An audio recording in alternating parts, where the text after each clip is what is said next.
Thanks, everyone, and thank you for coming to today's presentation. We're going to be talking about how the Department of Defense moved to Kubernetes and Istio.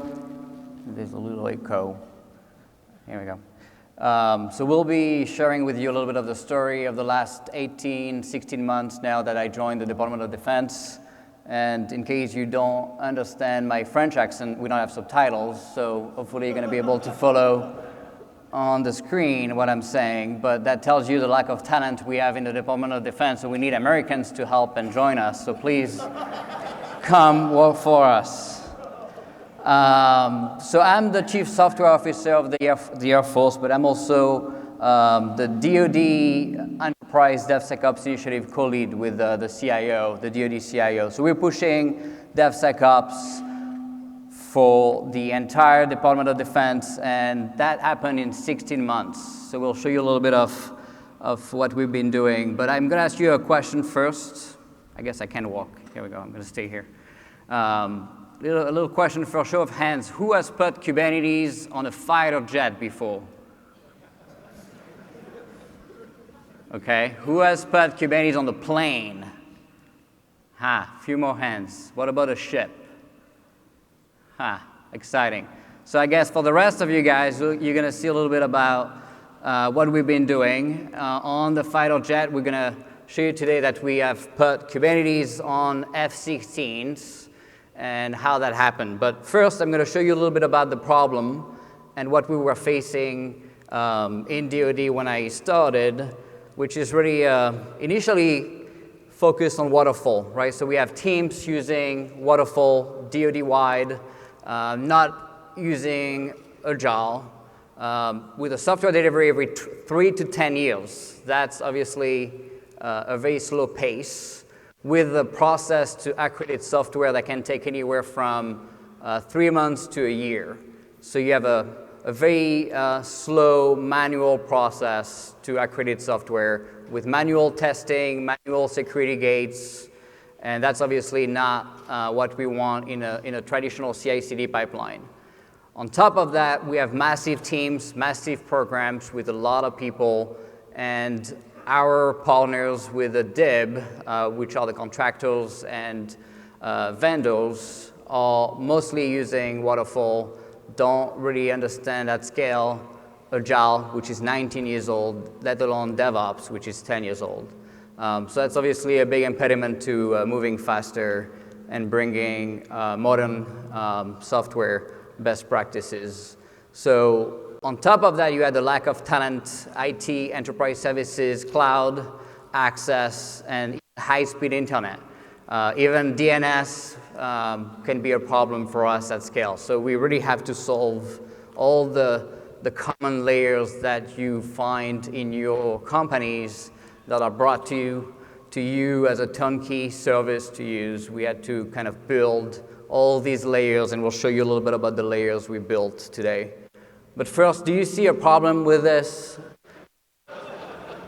That's the defense acquisition lifecycle management.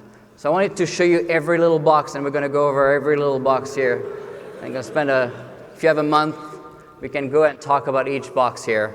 But I don't think I'm going to do that right now. But just to show you kind of the current model, which is absolutely not broken whatsoever. But yet, you must rapidly adapt to challenges and work as a team. A large team with various technologies, and bring it with you, right? Even to space, with quite a few sensors, also a lot of help, and all while building software innovations. Easy, right? So that's why we created the DoD Enterprise DevSecOps initiative. And what I'm excited about is that the entire stack is open source and publicly accessible. Anyone can go and consume our hardened containers, can use our infrastructure as code, and avoid vendor lock-in, because we picked Kubernetes and OCI compliant containers, mostly one for the abstraction, to avoid vendor lock-in at the infrastructure layer, at the platform layer, and really bring rapid prototyping to life. As you can see, we created a centralized artifact repo. That's where we can put our hardened containers. We are working on 170 containers to really check the supply chain, make sure they are as secure by default as possible. Nothing on that hardening is really DoD secret sauce, so any company can really use that. It's pretty exciting because it's stepping up the game when it comes to baked-in security and default settings that are already kind of following best practices. On top of that, so you see the two links here, the repo, the source code repo, so you have full access to the source code, and then you can also go to the decal repo, which is the binary side, and you can open an account and get access to the binaries as well, which are signed, so you can trust the containers as well. What's pretty interesting as well is we have that baked-in security zero trust stack with Istio. So we picked Istio as well to make sure we could have a zero trust down to the container layer, and we also use Knative, so we have Istio with Envoy as well down to the function layer to be able to whitelist access, of course blacklist by default denial, and whitelist which container can talk to which container. Very important for us to reduce the attack surface and be able to mitigate threats. On top of that, you had kind of the Knative aspect to be able to do serverless. Again, we don't want to be locked into any cloud provider. You have to remember for the DoD, we have classified clouds, we have environments that are disconnected and deployed at different scale.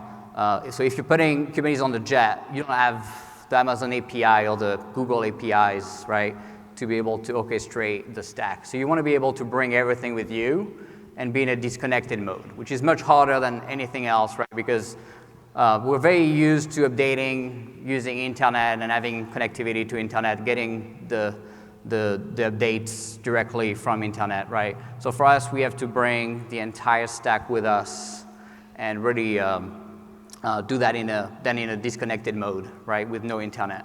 We also use OPA, the Open Policy Agents. We have a few custom policies. We're also working on a custom admission controller with more baked-in security, particularly when it comes to Istio and disabling Istio as well. So we want to make sure Istio is always running across the entire stack for us to be able to do the zero trust enforcement. So we created two teams. That was a big win for the department, the Cloud One team and the Platform One team. So Cloud One is really the infrastructure team, bringing compute storage and baked-in cyber. And then you had the Platform One team that can bring a CI/CD pipeline, a Kubernetes cluster, and everything for us is containerized running. So the CI/CD pipeline itself is containerized. Of course, we had also to bring kind of that training at scale. We have 100,000 people we have to train. So you can imagine the complexity of training 100,000 people. And we want to do it in a self-paced environment, self-training model, where they can go to a tool, be able to watch the curriculums from commercial companies and have access to a cloud to put it into practice and not just learn in a vacuum. So that was a very big win for us to do a few pilots to get feedback on a self-learning capability. That's not too opinionated to a Kubernetes distro.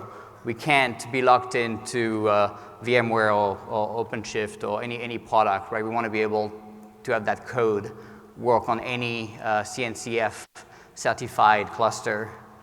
The next aspect is really showing you the layers, and that's where we wanted to automate using infrastructure as code, all these different aspects, and be able to decouple the layers, right? So the cloud layer, we can swap from a classified cloud to a on-premise environment to a jet, right, with virtualization. And then you're going to add on top of that a Kubernetes cluster that could be any distribution that's compliant to the CNCF requirements. And then you're going to add on that the CICD pipeline, which will be using the hardened containers from the repo. And then you add the service mesh, which really brings you that zero trust stack. And then what's left for our teams is really the application layer.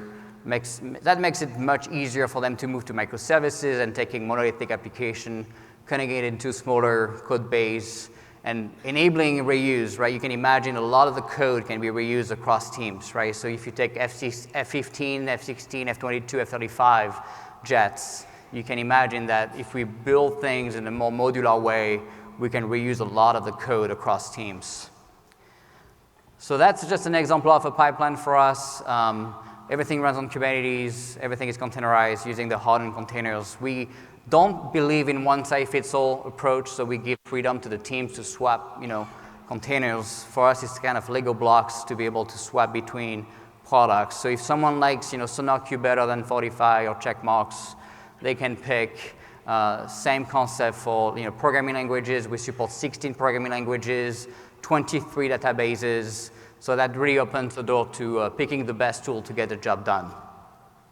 So as you can see, we cover every aspect of the life cycle to make sure we can take it all the way from planning to continuous monitoring, which is really the corner piece for us of DevSecOps. A lot of people ask us why we use DevSecOps and not DevOps. The Sec for us is not just we're going to do some static dynamic code analysis. It's really the continuous monitoring side with behavioral detection, zero trust, reducing the attack surface by default, and really automating that so the development teams don't have to think about it. So the platform team is really supposed to bring a Kubernetes cluster that's already secured, right? So implementing the CIS benchmark for Kubernetes and adding a lot of the hardening we add on top of that with Istio and ensuring that people cannot disable it. So when you look at that sidecar container security stack, that's how we called it, but there's a few things for the technical guys here that are not sidecar. I get it. Could be daemon sets, could be other stuff, but we called it the sidecar to keep it simple for the people in the Pentagon so they can understand what we're talking about more or less. So in this case, we have multiple layers, right? We have the zero trust stack using Istio down to the container or the function layer with Knative. And then we wanted to have, you can think of the DoD having thousands of clusters, right? Because we don't have big cluster, we have just a lot of small clusters, right? Each weapon system, each system is a business system, cyber offense, defense system is gonna have their own little cluster at different classification levels, right? So we need to be able to really automate the process. So we use infrastructure as code for that at all the layers. So you can swap, OpenShift for PKS or PKS for OpenShift. And of course, we want to have centralized logging and telemetry. So we mandate EFK. Hence, even though I wear a suit, I have socks, pretty cool socks, Fluent D socks. So EFK, and then you add on top of that the continuous scanning, alerting, and of course, behavioral detection. For us, it's not just scanning of CVs.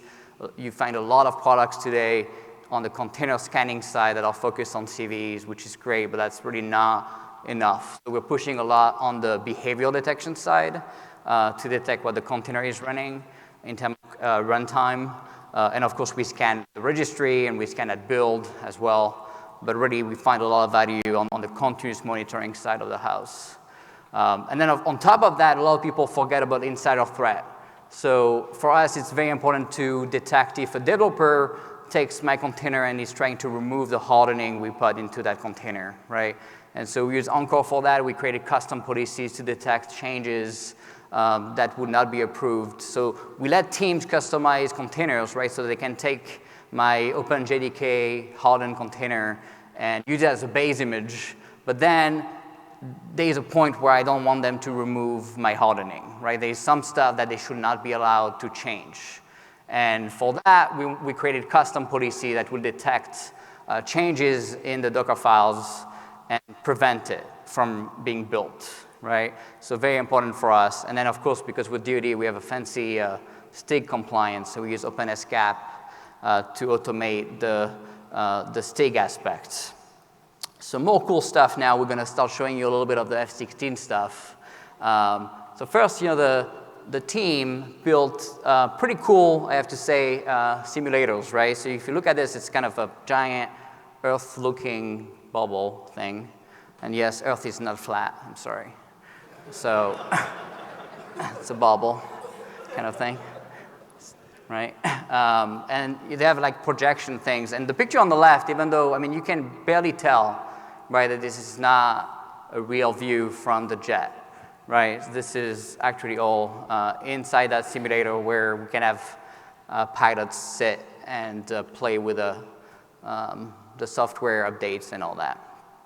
That's pretty cool stuff. But then I went to the team called the Kubernetes, Sonic, whatever. I just want to make sure they understand. So SonyCube is that team that I went to them and said, can you put Kubernetes in 45 days on the jet? And so here's what happened.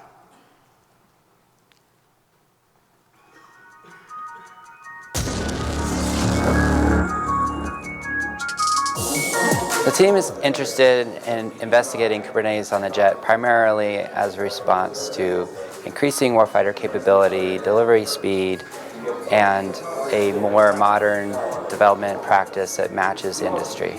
We're able to deploy software much more rapidly and reliably to the warfighter to help keep peace around the world. And also just because it's applying a technology to a new platform it hasn't been applied to yet. Some of the difficulties putting Kubernetes on the jet so far have been mostly along the lines of learning and understanding the ecosystem. All the other parts and pieces that are necessary to secure and provide visibility for what's happening have been a struggle, but as we learn and continue to grow in knowledge, those sort of concerns have become almost second nature. And it's been really amazing to see the growth in capability that we're now able to just put together rapidly, knowing the building blocks that are part of that. People say it can't be done, and so we have to continually be persistent to try and prove that it can. With those little increments of proving that, then we're starting to see people come around and say, yes, this is a great idea, let's continue to push forward. Some of the benefits of Kubernetes that we're hoping to realize are high availability, resiliency, and the speed of delivery whenever there's a need to be able to produce an answer for that. We can then more quickly deploy containers onto the jet that contain new capabilities, and we can quickly get them out to the pilot in the battlefield when he needs them as new threats arrive. What this move represents for the Air Force is a step into the modern age and into the future. It's very exciting. I'm super excited to be a part of it. All right, let's give him a round of applause.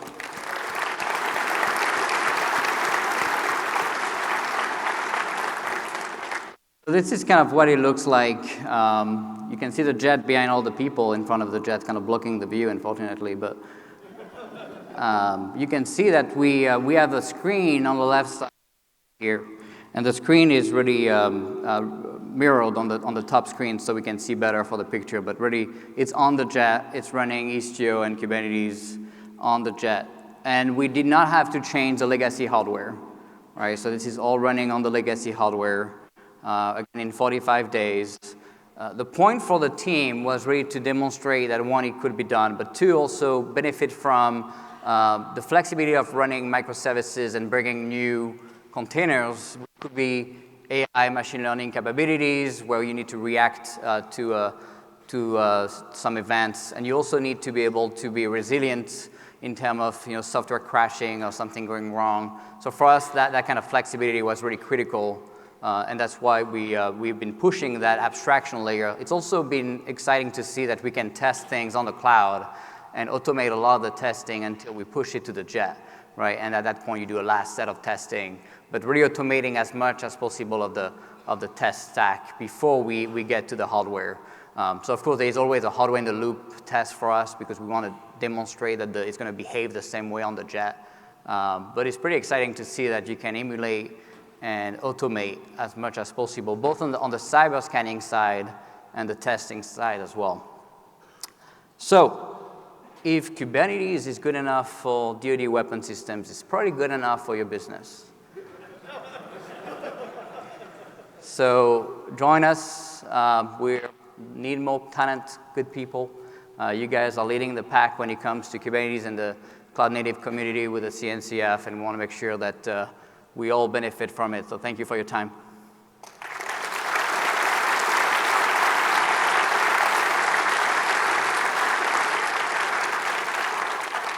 And I'll take questions. So that's the point for me to end early. So if there's any questions, please get to the mics.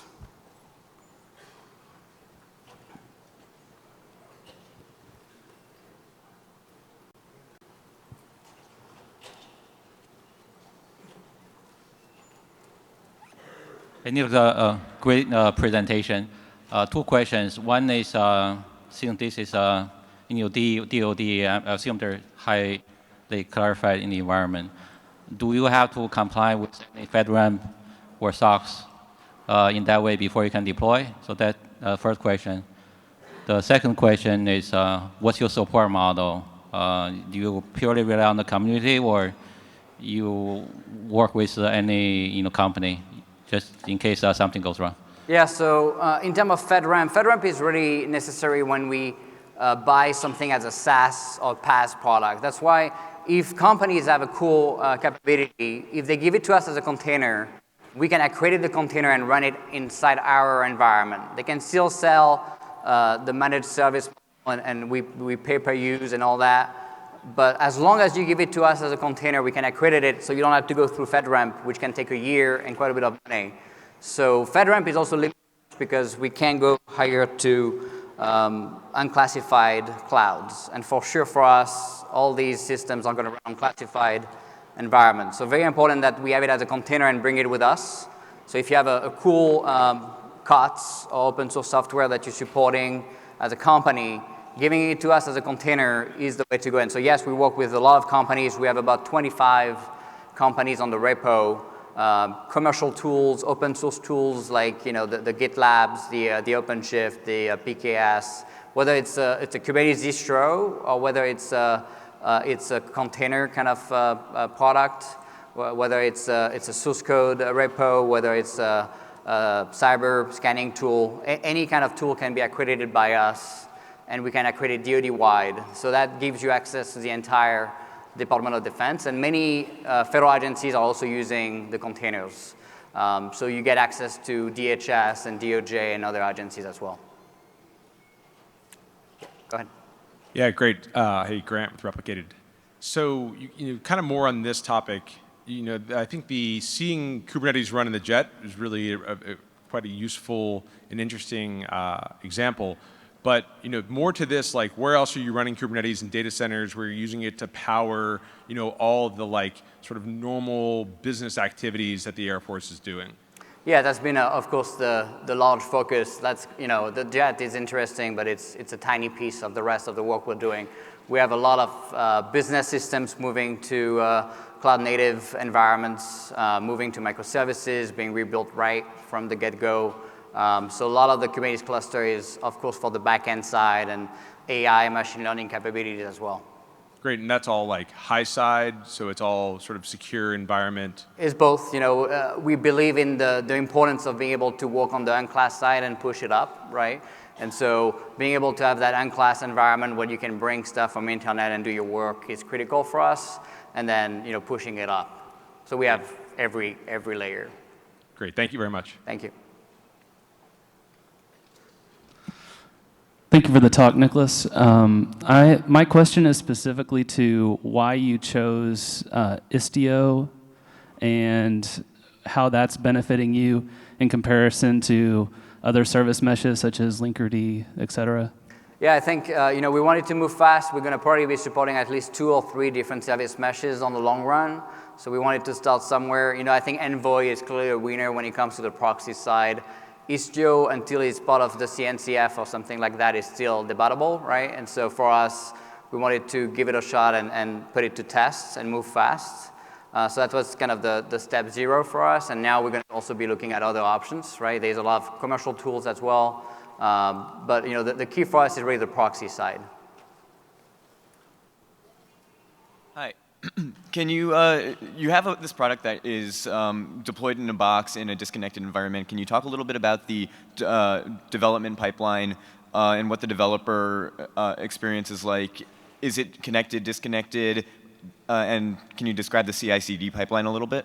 Yeah, so the pipeline, we're trying to do as much as we can on the unclassified side and bring it up. And often, what's classified is settings or configuration settings. So that usually is kind of a config file or YAML, at the end of the pipeline that is brought, so we have like fake data, right, and fake config settings on the unclass side to do as much as we can on the unclass side. But again, some systems also the algorithm are classified, and that's a little bit harder. So we're trying to bring the same CI/CD pipeline to all the classification levels, but we're trying to do as much as we can on the unclass side.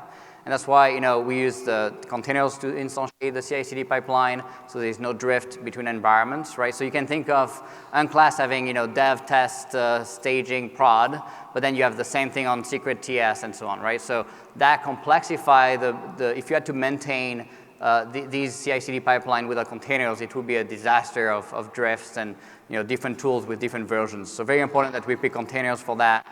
And the developer experience is just like you would see inside any company on the unclass side. It gets a little bit more tricky on the classified environment because you have no internet, so you have to bring stuff with you from the unclass.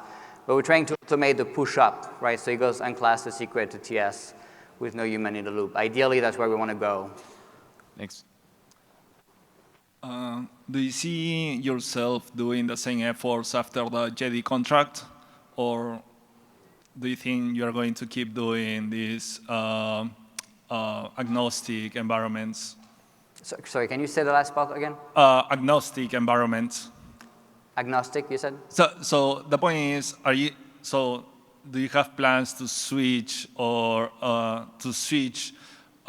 these current efforts after getting the JD contract implemented, or what's the stake on that? No, I think it's going to be a case by case, per program, but there is no plan on switching until we get to the real scale. I think we're still learning very fast, so a lot of things are changing, and each team is allowed to make their own decision, right? So we're not mandating centrally these kind of decisions at the Air Force level. Is done like per team level.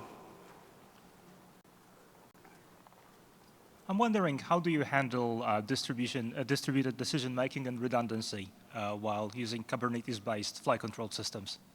Yeah, so I mean that's a 20-hour discussion, but I think on the simple side, the key for us is to have systems where federated cluster is tough for us because of classification, and also because of storage. You don't want to have data. If one cluster gets hacked, you don't want to be able to laterally move into other clusters, So we're trying to really reduce the attack surface.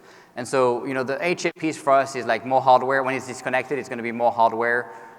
So we can have redundancy on the hardware and more clusters, more nodes, both on the control plane and the nodes side.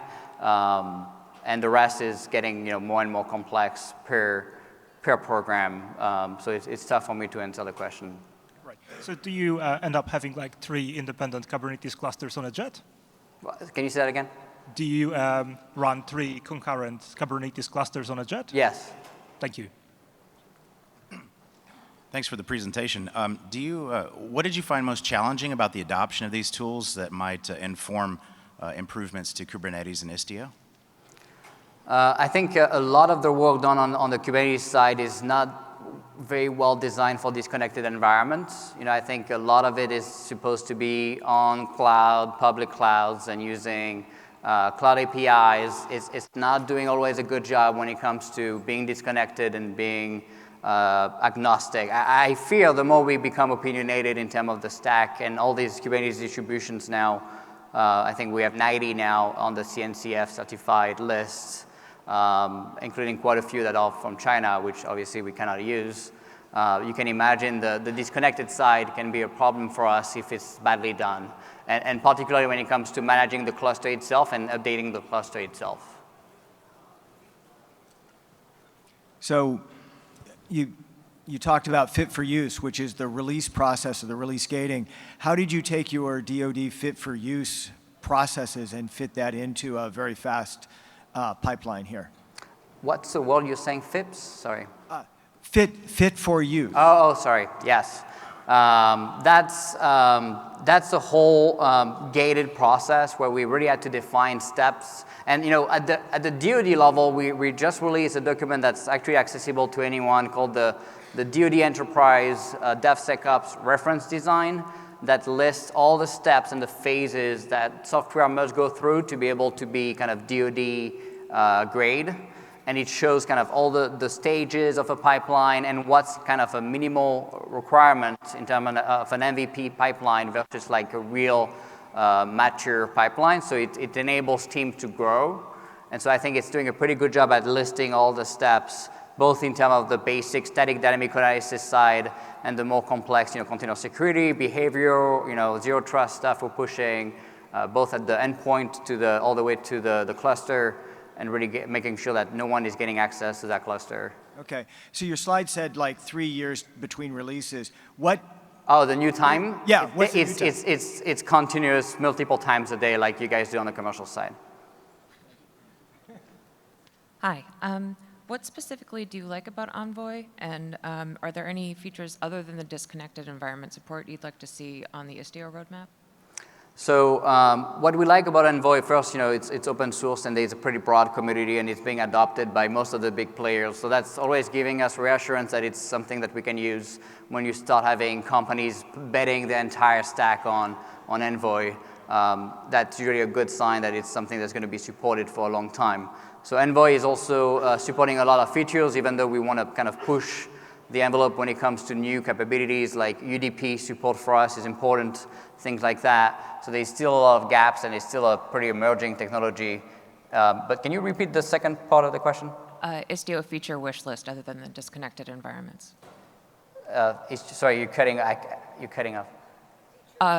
Your wish list for Istio other than disconnected environments. So Istio, it's also some is due to Envoy and Istio, but I think UDP support for us was a big one. I think the more we're going to have interaction between Knative using Istio and the container stack using Istio, having a single pane of glass that really doesn't have kind of two set of deployments and is more seamless across Knative and Istio on the cluster will be critical in making sure that it's more seamless. I don't know what else. We would have to ask my team. I'm sure they have a lot of ideas. Hi, thanks for the presentation. I see you guys rely heavily on open source, which is good, awesome. And also you mentioned you had to you customize some of the projects you work. Do you guys contribute back an upstream? So we're working on it. We have a lot of partners that can contribute back, whether it's a VMware or Red Hat. So often we're going to go through our partners because it's easier. They already contribute back, and it's an easier process than for the DoD. But we're trying to do better. That's why the repo is open. People can come and do pull requests and really work with us. And we of course, anytime we find something, whether it's on Istio or Kubernetes, we want to make sure it goes back upstream because we're not going to fork software. So very critical for us. So you're not trying to develop a new gaming platform, right?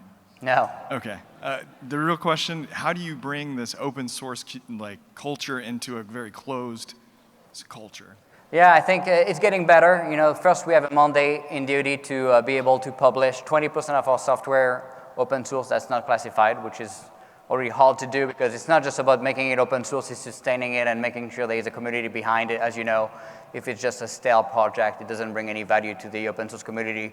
So one is we want to do right by the community and have real teams behind the projects. That's why the container stack for us and the hardening of containers is something where we're spending quite a bit of money to sustain and continuously update the containers and making sure we keep track of that. And really the culture shift is pretty obvious. I think security by obfuscation is just not going to work. I think people start to understand that after you put a system into the hands of a hacker at DEF CON and they get into 15 minutes or 10 minutes or 5 minutes, even though they knew nothing about it prior to accessing it. That's usually good evidence that obfuscation is not good enough, and open source actually put a lot of eyes on code and making sure that we actually pay attention to vulnerability of the code as well. So very important to DoD today to have that also stack that's not locked into one company. Hi, thank you for the talk. Jory Morrison from MITRE. I'm seeing a lot, I know we all are seeing a lot of agile DevOps transformations across the DoD right now, and so I'm wondering how you plan to make these service offerings available more broadly outside of small sections of the Air Force and across the entire DoD.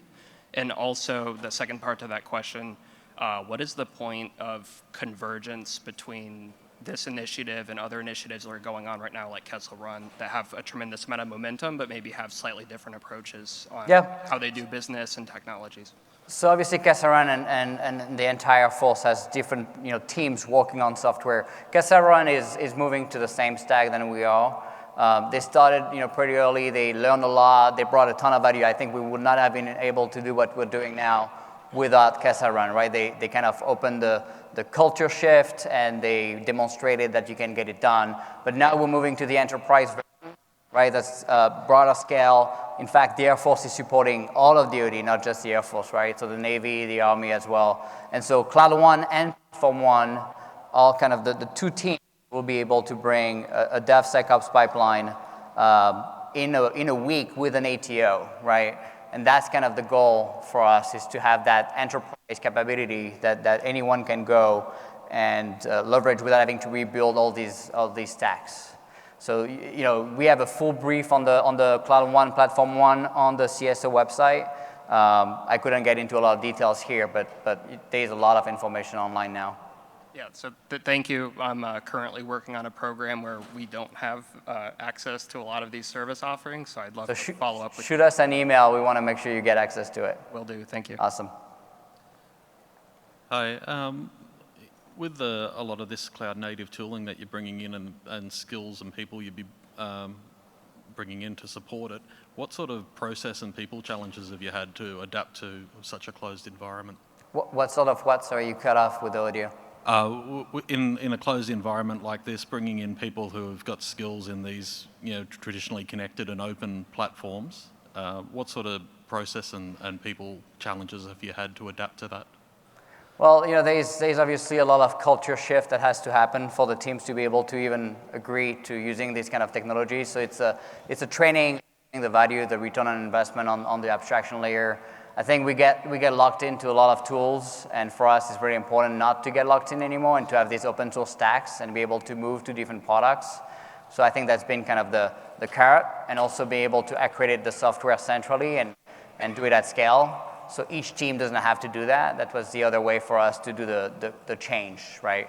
And I'm not sure I'm answering the question, but I hope I did. Hello. I have a question on the sidecar container stack. How are you packaging that? Like all of those, the login, the scan, and all of that, is that packaged as a container or? Yeah, so we use containers, and of course for the day one we use Helm, and then we use operators for the day two stuff. Did that answer the question? Does it run as a true sidecar or Depends on the tool. Some tools do, right? Like FluentD will run as a sidecar, and then of course the Envoy will be a sidecar as well. And some are more like daemon sets, and stuff like that. Yeah.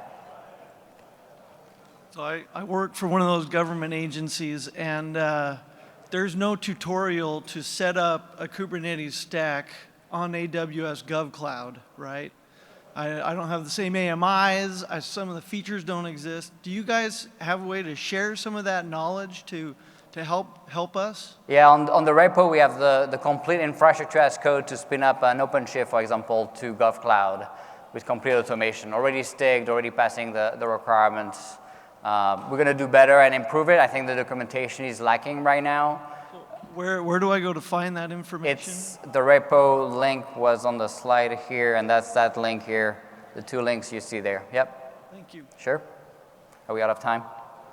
Okay. Sorry. No, just one more. Just one.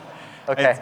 But enterprises are struggling with the adoption of a lot of open source products, and they have built in like very heavy processes around getting new software into regulated industries like financial, healthcare, and so on. You are on the level, up there, insane kind of stuff. Yep. So how heavy is the process of incorporating new products, new software solutions into your environment? And is there any, it's kind of a little bit linked to the question before, is there any program in place where you could actually probably contribute back some of the tools that you have used as a distribution that was vetted by DoD, so that enterprises can do, okay, this is good, I can just take it? Right, so the repo has all the source code of the modern containers, so that's where you would find back all the tool that we secured. So we took the open source tool, we added configuration changes to make it DoD grade. So you'll see on that source code repo, you're going to find that back to the community, right? And then the process to accredit software, the key is to use the same tools. So we have a CICD pipeline to automate the same process, scanning. And then the key for us is a continuous monitoring side to really see what's going on in runtime, because you're not going to detect 0 days, right? You can scan static analysis all day long. With the number of updates of each open source stacks, it's going to take a long time to do that manually or even automatically. So at some point, you have to trust the continuous monitoring side to detect. So you can always tell those companies that if DoD can do it, I guess any organization can do it as well. So you're saying that you're subjecting all the open source tools that you're using to your internal scanning and other processes? That's correct. Thank you. Sorry, we're out of time. Thank you. All right, thank you again. Great talk.